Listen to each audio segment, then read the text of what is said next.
I was born Christopher William Cochrane. I'm originally from Glace Bay, Nova Scotia.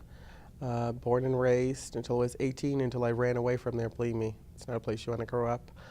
People know me now as Elle Noir. That's mainly because of my stage name, my drag name that I've been carrying for almost 10 years, of my 10-year anniversary this July coming up.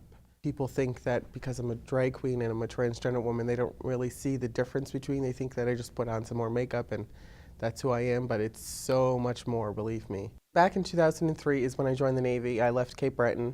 It was either join the Navy or be in debt from student loans, and I was already in Sea Cadets for years. So it was just a natural transition for me to go into the Navy. And I was like, why not, join the Navy, see the world, maybe I'll love it. I didn't love it. And that's when I started to really think that there was more to me than just being a gay person. I already came out a few years ago to my parents and everything else like that. Again, when I went into basic training, I had to kind of go back into my shell because, you're surrounded by a bunch of manly men. When I came out of basic training, though, the doors flew off. There was no hiding it anymore. It was just who I was. After a year of doing drag, I started to realize I was more comfortable in the drag form than I was in my normal male form. So I was like, something's going on. But I moved to Toronto and I started seeing women up there that were transgender, that were, still performing, and I was like, wow, you can actually do this? And I started to think of myself, well, maybe this is who I am, I've always considered myself more feminine than masculine. In 2009, I finally told my family, and in Easter of 2009, I started transitioning. Now, transitioning is not as clear-cut as, putting some eye makeup on, walking out the door. You have to go through a therapy process to make sure that you're, capable and mentally and able to do the transition. So you have to dress as a woman fully before you get a letter that goes to an endocrinologist, who's like the hormone specialist. You're basically you're going straight back to puberty and changing yourself all over again. And for the first 2 years, if anybody ever looked at me, I was always thinking, oh my God, do they know? Do they know? Do they know? And then I quickly realized maybe they don't know, they're just looking at me because I look good. There's a few times where I get the people kind of look, doing the double take, or they do the squinting at me, which is kind of weird because just because you're squinting at somebody doesn't mean they're going to switch genders all of a sudden. My grandmother, she disowned me. I was a golden boy when I was in the Navy. I was a perfect child, great marks. I was everything. When I started to become the woman, no one really wanted to talk to me on that side of my family. My biological father kind of disowned me, kind of put on Facebook that his son died today, and that was it. The good thing about who I am is I can't really speak on other people, but for me, because I've been out in the public for so long, that it's a little bit more accepting for people for me.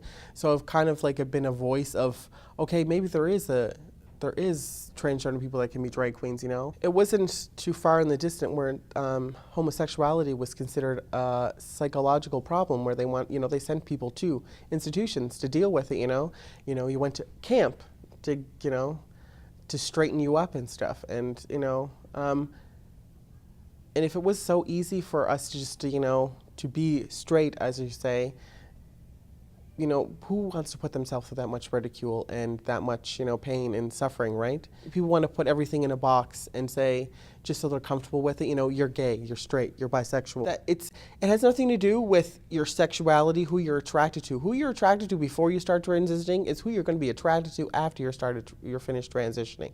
I think there needs to be kind of like a group for people that are dating transgender women or being with or married to, or even families that are with transgender women, just so they can understand.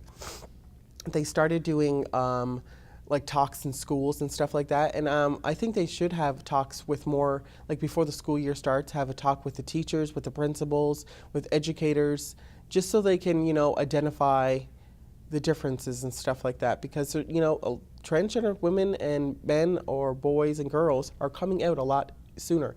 And the biggest question is when did you know you were gay? And I asked them the same question. When did you know you were straight? I didn't just wake up one morning and go, you know what? I think I'm going to sleep with men now. And I didn't just wake up one morning and go, you know what? I think I would rather have boobs than pecs. It doesn't just work, doesn't just click like that, It's a process. You have to go through it, Hi, my name is Chris Cochrane. I was born Christopher William Cochrane. Most people know me as Elle Noir, my drag name. I consider myself a Chinese native, African-Acadian, transgendered, ex-Navy, Cape Breton woman. More diverse than you can ever get to. This is who I am. This is who I consider myself to be, and I just want you to know that there's a difference between drag and there's a difference between transgender women, but who I am is who I am. So you can either love me, hate me, or be with me.